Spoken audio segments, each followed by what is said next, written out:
बच्चों, तो हम लोग पढ़ते हैं शॉर्टकट इफेक्ट।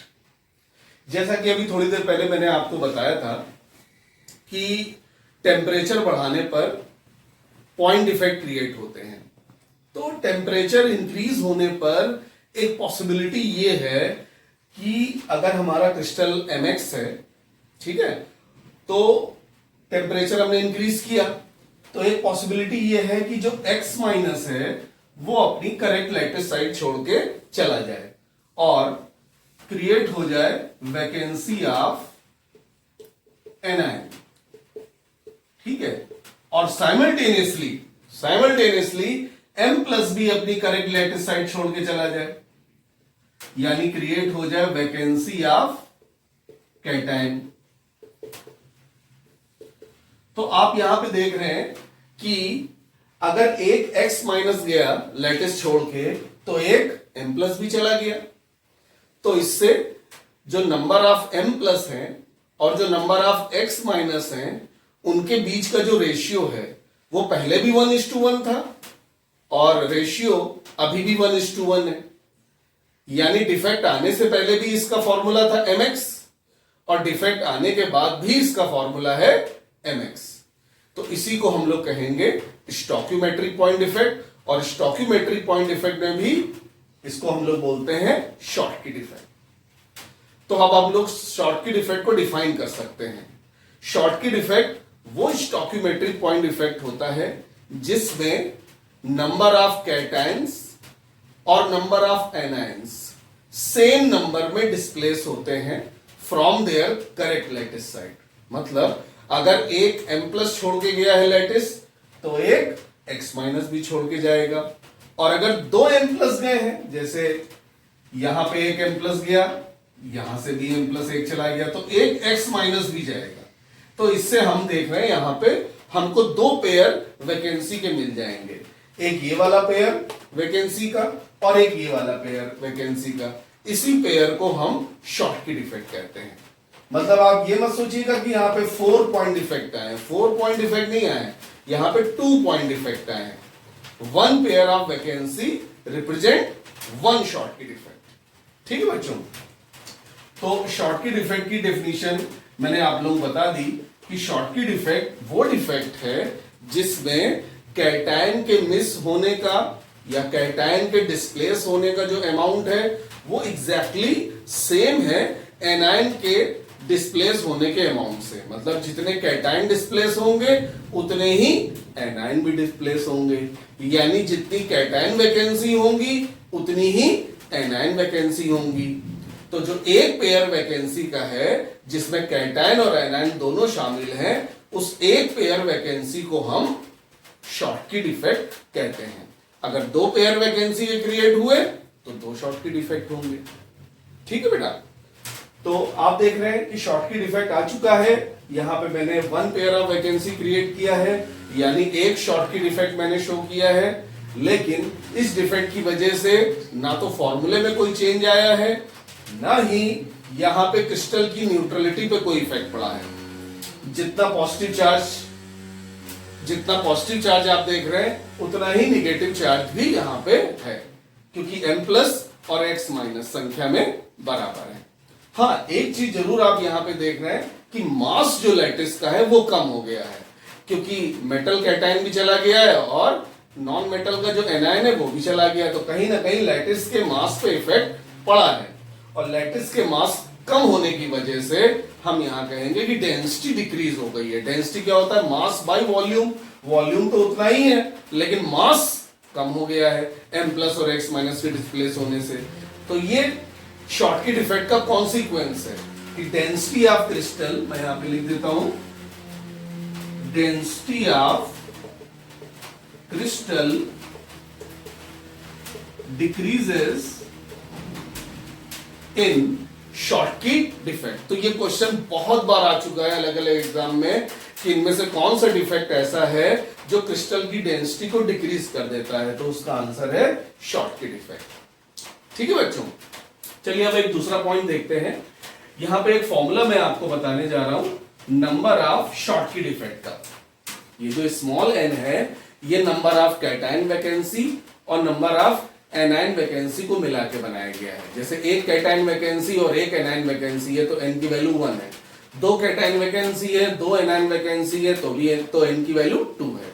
तो ये जो n है ये नंबर ऑफ शॉर्टकट इफेक्ट है, जिसे हम कह सकते हैं ये नंबर ऑफ कैटायन वैकेंसी या नंबर ऑफ एनायन वैकेंसी के बराबर है। तो जो n होगा वो capital N exponential e raise to power minus e/2kT, बड़ा इंपॉर्टेंट फॉर्मूला है। ये नंबर ऑफ शॉर्टकट इफेक्ट का फॉर्मूला है।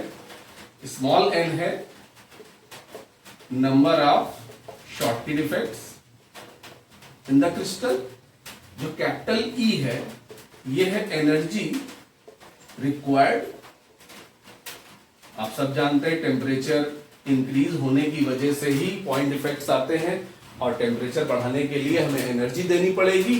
तो n पॉइंट इफेक्ट्स लाने के लिए जितनी एनर्जी रिक्वायर्ड है ये है कैपिटल E, और स्मॉल k होता है आप सब जानते हैं बोल्ट्जमैन कांस्टेंट, और T है टेम्परेचर। तो देखिए ये फॉर्मूला हमको बता रहा है कि जो नंबर ऑफ शॉर्टकट इफेक्ट्स हैं वो टेम्परेचर इंक्रीज करने पर एक्सपोनेंशियली इंक्रीज करेंगे। तो अगर हम इसका ग्राफ बनाना चाहें n वर्सेस t, तो जैसे जैसे t बढ़ेगा वैसे वैसे number of shortcut effect exponentially increase करेंगे। यानी शुरुआत में जब आप टेम्परेचर बढ़ा रहे होगे तो धीरे धीरे शॉर्टकट इफेक्ट बढ़ेंगे, लेकिन जैसे ही थोड़ा सा टेम्परेचर आपने ज्यादा किया ये शॉर्टकट इफेक्ट एक्सपोनेंशियली इंक्रीज करेंगे। तो because of this formula we can draw this graph. n versus t ये ग्राफ है जहां पे n है नंबर ऑफ शॉर्टकट इफेक्ट और t है टेम्परेचर इन केल्विन। तो ये क्वेश्चन आ सकता है कि टेम्परेचर बढ़ाने पर शॉर्टकट इफेक्ट इंक्रीज होते हैं कैसे, लीनियरली या एक्सपोनेंशियली? तो आंसर है एक्सपोनेंशियली इंक्रीज होते हैं number of shortcut effect on increase in temperature. अब यहां पे देखिए बच्चों एक क्वेश्चन आता है favourable condition for the shortcut effect, कि शॉर्टकट इफेक्ट की फेवरेबल कंडीशन क्या होगी। तो मैं अभी बताता हूं आप लोगों को, आप नोट कर लीजिए इसको, मैं आपको थोड़ा सा समय दे रहा हूं, उसके बाद मैं आपको बताऊंगा favourable condition for shortcut effect. मैं ऊपर लिख भी देता हूं, तब तक आप लोग फॉर्मूला नोट कर लीजिए। फेवरेबल कंडीशन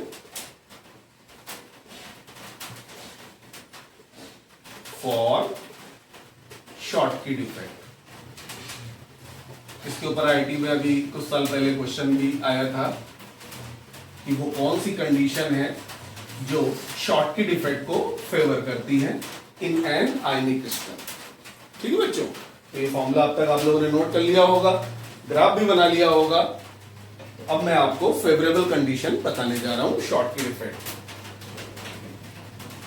देखिए एक बात तो यहां पे शॉर्टकट इफेक्ट में क्लियर हो रही है कि जितने कैटायन मिस हो रहे हैं उतने ही एनायन भी मिस हो, मतलब जितनी कैटायन वैकेंसी आ रही है उतनी ही एनायन वैकेंसी आनी चाहिए। ये बेटा तभी पॉसिबल है कि जब कैटायन और एनायन दोनों एक साथ लैटिस से डिस्प्लेस हो, और ये बेटा तभी पॉसिबल है जब कोऑर्डिनेशन नंबर हाई हो, हाई कोऑर्डिनेशन नंबर। देखिए हाई कोऑर्डिनेशन नंबर का मतलब है जैसे CSCl, मैंने आप लोगों को पढ़ाया था कि CSCl का कोऑर्डिनेशन नंबर 8 होता है, NaCl इसका कोऑर्डिनेशन नंबर 6 होता है। क्या होगा बच्चों हाई कोऑर्डिनेशन नंबर होने पर? देखिए जब कोऑर्डिनेशन नंबर हाई होगा तो हमारा जो कैटायन है जैसे CS+ या NF+, ये साइज में बड़ा होगा।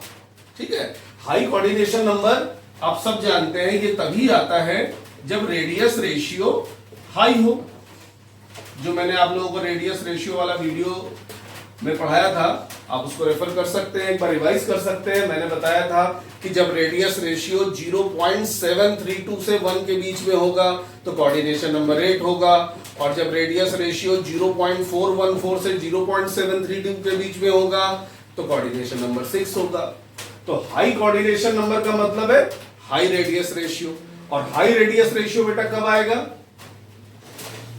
जब कैटायन का साइज एनायन के रिलेटिव बड़ा हो, मतलब कैटायन साइज में बड़ा हो, तभी रेडियस रेशियो हाई आएगा।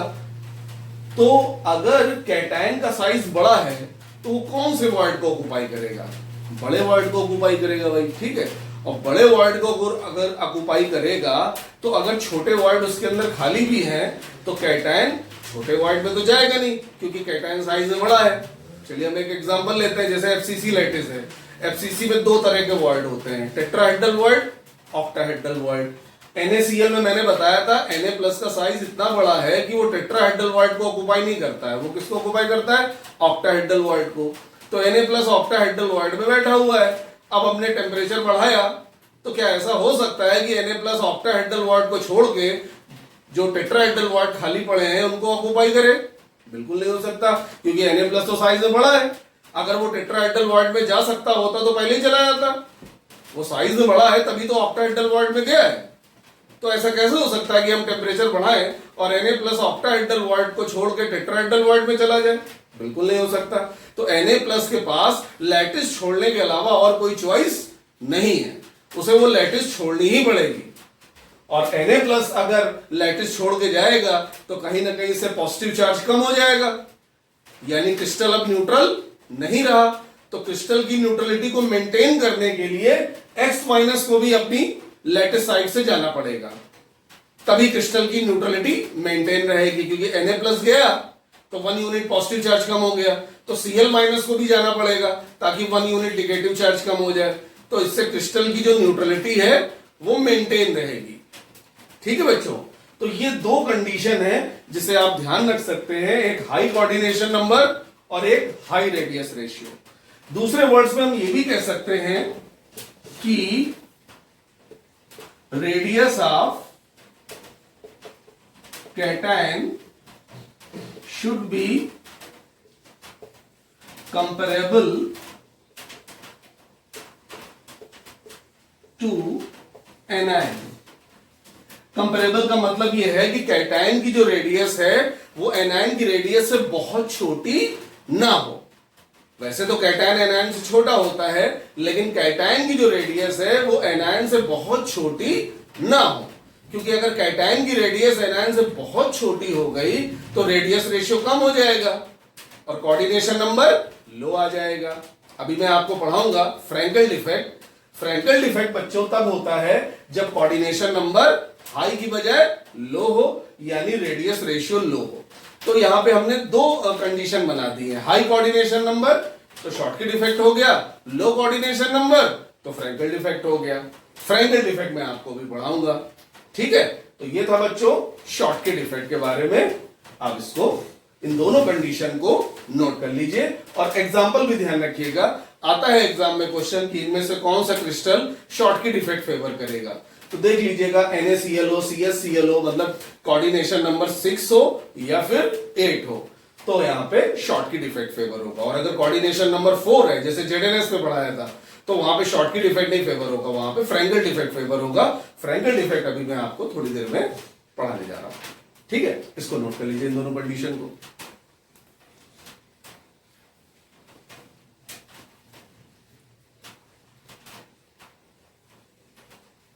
चलिए बच्चों देखा जाए फिर फ्रैंकल डिफेक्ट के बारे में। फ्रैंकल डिफेक्ट जैसे ये एक आइडियल क्रिस्टल है जिसमें M+X- का रेगुलर अरेंजमेंट आप लोग देख रहे हैं।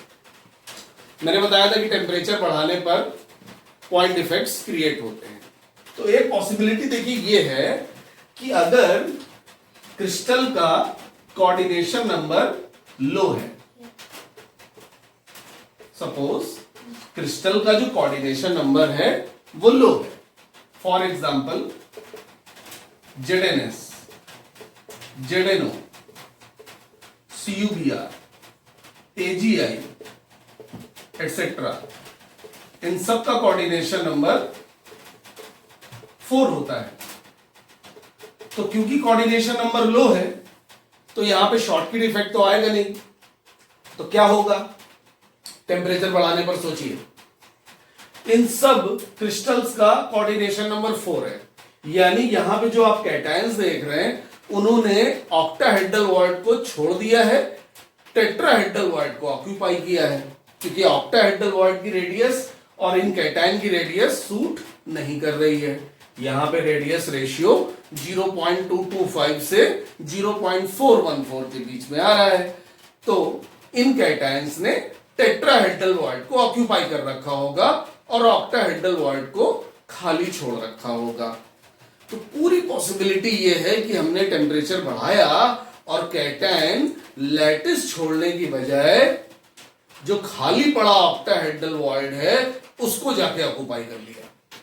ठीक है, तो डायग्राम से हम इस पॉसिबिलिटी को देख सकते हैं कि टेम्परेचर बढ़ा और M+ लैटिस छोड़ने की बजाय ये जो टेट्राहेड्रल वॉइड है उसको छोड़ के सपोज ये इस ऑक्टाहेड्रल वॉइड में चला गया। देखिए ये स्कीमेटिक डायग्राम है, ये रियल डायग्राम नहीं है, ये बस आपको समझाने के लिए बनाया जा रहा है। रियल डायग्राम तो आप जानते ही ऑक्टाहेड्रल वॉइड का कैसा होता है, मैंने पिछली क्लासेस में पढ़ाया है।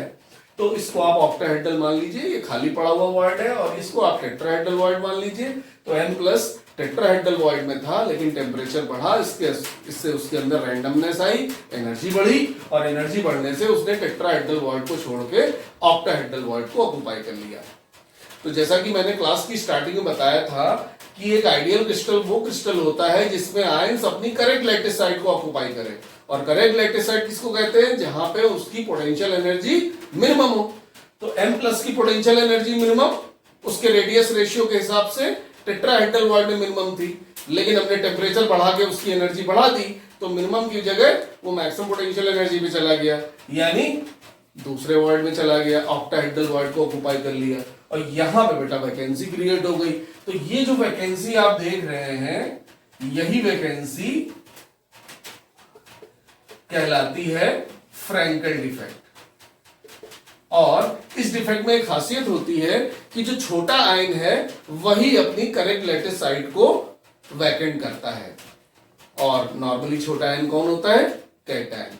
तो आप देखिए शॉर्टकी डिफेक्ट से ये डिफरेंट है। शॉर्टकी डिफेक्ट में कैटायन और एनायन दोनों लैटिस अपनी करेक्ट लैटिस साइड को छोड़ के चले जा रहे थे, लेकिन यहां पे क्या हो रहा है? एनायन अपनी जगह ही है, लेकिन बस कैटायन अपनी करेक्ट लैटिस साइड को छोड़ के किसी इंटरस्टिशियल साइड को ऑक्यूपाई कर रहा है। बेटा इस साइड को कहते हैं इंटरस्टिशियल साइड, क्योंकि यहां पे M+ पहले नहीं था, डिफेक्ट आने की वजह से M+ यहां पे पहुंचा है। ठीक है, तो ये जो वैकेंसी आप कैटायन है, ये आप इसको फ्रैंकल डिफेक्ट कह सकते हैं। तो जहां तक हम फेवरेबल कंडीशन की बात करें, तो फ्रैंकल डिफेक्ट की फेवरेबल कंडीशन है लो कोऑर्डिनेशन नंबर, यानी दूसरे शब्दों में हम ये भी कह सकते हैं low radius ratio, that is radius of cation should be very less than anion। देखिए शॉर्टकी डिफेक्ट का एकदम अपोजिट आ रहा है। शॉर्टकी डिफेक्ट में क्या कंडीशन देखने को मिली थी? कैटायन की रेडियस एनायन की रेडियस के आसपास होनी चाहिए, कंपेरेबल होनी चाहिए, लेकिन यहां पे क्या कंडीशन देखने को मिल रही है? कैटायन की रेडियस एनायन की रेडियस से बहुत छोटी होनी चाहिए, इतनी छोटी कि रेडियस रेशियो आए 0.225 से 0.414 के बीच में, यानी कोऑर्डिनेशन नंबर कम आए 4। ठीक है भाई, तो ये दो कंडीशन यहां पे फ्रैंकल डिफेक्ट की है। तो एक बात तो क्लियर हो गई, स्टोइकियोमेट्रिक पॉइंट डिफेक्ट को दो कैटेगरी में डिवाइड कर दिया गया। हाई कोऑर्डिनेशन नंबर है तो भाई शॉर्टकी डिफेक्ट हो जाएगा, लो कोऑर्डिनेशन नंबर है तो फ्रैंकल डिफेक्ट हो जाएगा।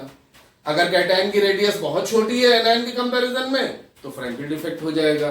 कैटायन की रेडियस एनायन के कंपैरिजन में बहुत छोटी नहीं है, कंपेरेबल है, तो शॉर्टकी डिफेक्ट हो जाएगा। ठीक है, तो इस तरह से मैंने शॉर्टकी और फ्रैंकल देखिए दोनों की फेवरेबल कंडीशन को कंपेयर कर लिया। एग्जाम में देखिए एग्जांपल्स पूछे जाते हैं तो याद कर लीजिए कि ZnS में फ्रैंकल डिफेक्ट होता है और NaCl में कौन सा डिफेक्ट होता है? Schottky defect. तो ये आप अच्छे से तैयार कर लीजिए दोनों कंडीशन। अच्छा, अब हम लोग देखेंगे फ्रैंकल डिफेक्ट का कॉन्सिक्वेंस। जैसे मैंने बताया था शॉर्टकी डिफेक्ट में डेंसिटी डिक्रीज हो जाती है। क्या यहाँ पे डेंसिटी पे कोई इफेक्ट पड़ेगा?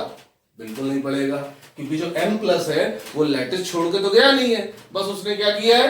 टेट्राहेड्रल वॉइड में था, टेट्राहेड्रल वॉइड को छोड़ के ऑक्टाहेड्रल वॉइड में चला गया है तो लैटिस के ही अंदर, यानी मास ऑफ लैटिस में कोई चेंज नहीं आया है। अब मास अगर कांस्टेंट है तो डेंसिटी भी कांस्टेंट है, यानी ध्यान रखिएगा कि फ्रैंकल डिफेक्ट में डेंसिटी ऑफ क्रिस्टल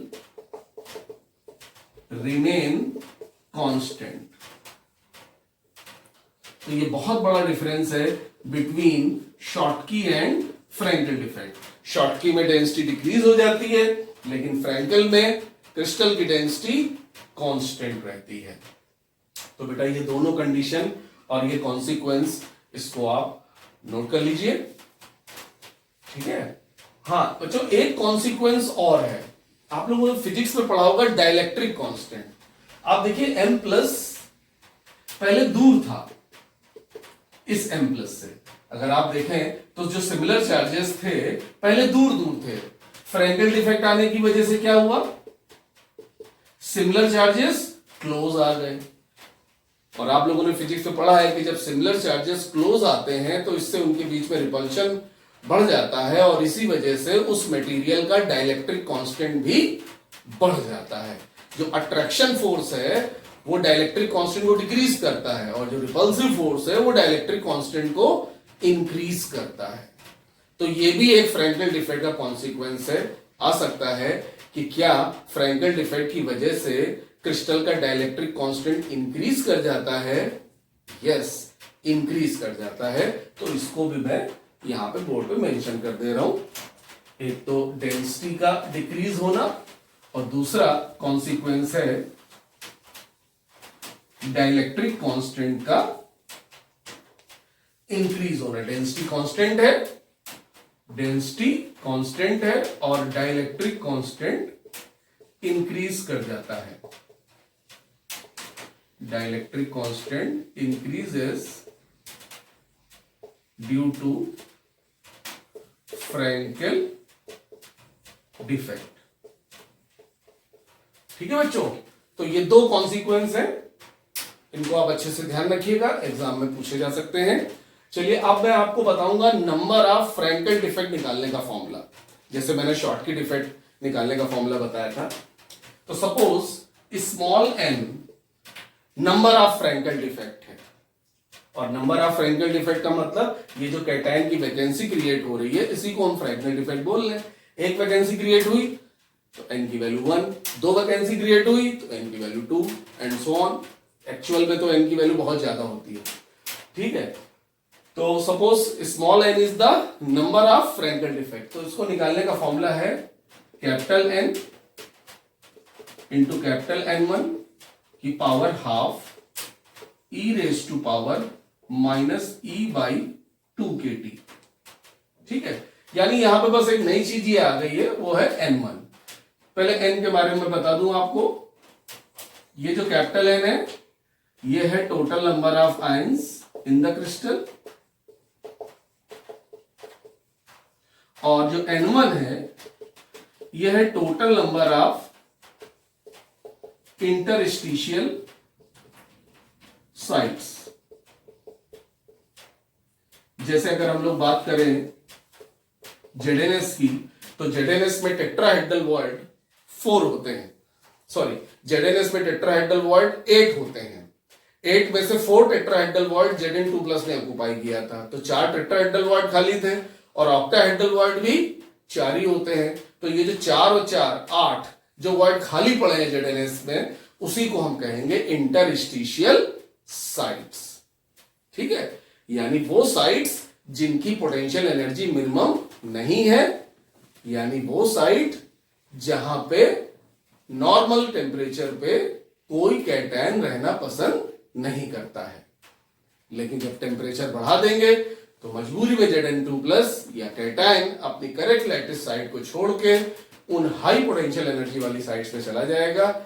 तो क्लियर हुआ बच्चों कि N1 क्या है? Total number of interstitial site, यानी वो साइट्स जिनकी पोटेंशियल एनर्जी मिनिमम नहीं है, इस वजह से कैटायन वहां पे नॉर्मली नहीं पाया जाता है। लेकिन जब डिफेक्ट आएगा तो कैटायन अपनी करेक्ट लैटिस साइट को छोड़ के उन्हीं को ऑक्युपाई कर लेगा। जैसे इस स्कीमेटिक डायग्राम में अगर देखें तो ये सब क्या है, इंटरस्टिशियल साइट है। ये बीच में जो आप देख रहे हैं ये इंटरस्टिशियल साइट है, और ये जो सर्कल्स हैं ये है करेक्ट लैटिस साइट यानी मिनिमम पोटेंशियल एनर्जी साइट। ठीक है बच्चों, बाकी कैपिटल ई आप जानते हैं एनर्जी है। अगर एन फ्रैंकल इफेक्ट क्रिएट हो रहे हैं तो उसके लिए एनर्जी की जरूरत पड़ेगी, तो उसी को हम कैपिटल ई कहते हैं, एनर्जी रिक्वायर्ड। और के आपका थोड़ी देर पहले मैंने बताया था बोल्ट्जमैन कांस्टेंट है, और टी है टेम्परेचर इन केल्विन। यानी जो फॉर्मूला शॉर्टकट इफेक्ट का है उसमें थोड़ा सा चेंज आया है, और वो चेंज है यहाँ पे इंटरस्टिशियल साइड भी इंक्लूड हो गई है। तो ये फॉर्मूला ध्यान रखिएगा, small N equal to n1 की power half e raise to power minus e by 2 kT। और ये फॉर्मूला भी हमको बता रहा है कि जो नंबर ऑफ फ्रैंकल डिफेक्ट्स हैं वो टेम्परेचर के हिसाब से अगर देखा जाए तो एक्सपोनेंशियल इंक्रीज ये भी शो करेगा। यानी टेम्परेचर बढ़ाने पर number of Frenkel defects exponentially increase करेंगे, जैसा कि शॉर्टकी डिफेक्ट में भी आपने ऑब्जर्व किया था। तो यहां पे भी ग्राफ ऐसा आएगा। तो ध्यान रखिएगा, शॉर्टकी और फ्रैंकल दोनों टेम्परेचर इंक्रीज करने पर एक्सपोनेंशियली इंक्रीज होते हैं। तो ये था बच्चों दूसरा स्टोइकोमेट्रिक पॉइंट डिफेक्ट, जिसका नाम है फ्रैंकल डिफेक्ट। इसमें मैंने आपको फ्रैंकल डिफेक्ट की डेफिनेशन बताई, मैंने बताया कि क्या फेवरेबल कंडीशन है और किस तरह से ये क्रिएट होता है, और सबसे इंपॉर्टेंट इसका कॉन्सिक्वेंस क्या होता है। पहला डेंसिटी रिमेन कांस्टेंट, दूसरा डाइलेक्ट्रिक कांस्टेंट का इंक्रीज हो जाना, और लास्ट में मैंने आप लोगों को बताया नंबर ऑफ फ्रैंकल डिफेक्ट निकालने का फॉर्मूला। ठीक है बच्चों, तो इस तरह से स्टोइकोमेट्रिक पॉइंट डिफेक्ट खत्म हो गया है। अब मैं आपको आगे पढ़ाऊंगा नॉन स्टोइकोमेट्रिक पॉइंट डिफेक्ट्स। इसको नोट कर लीजिए ग्राफ को।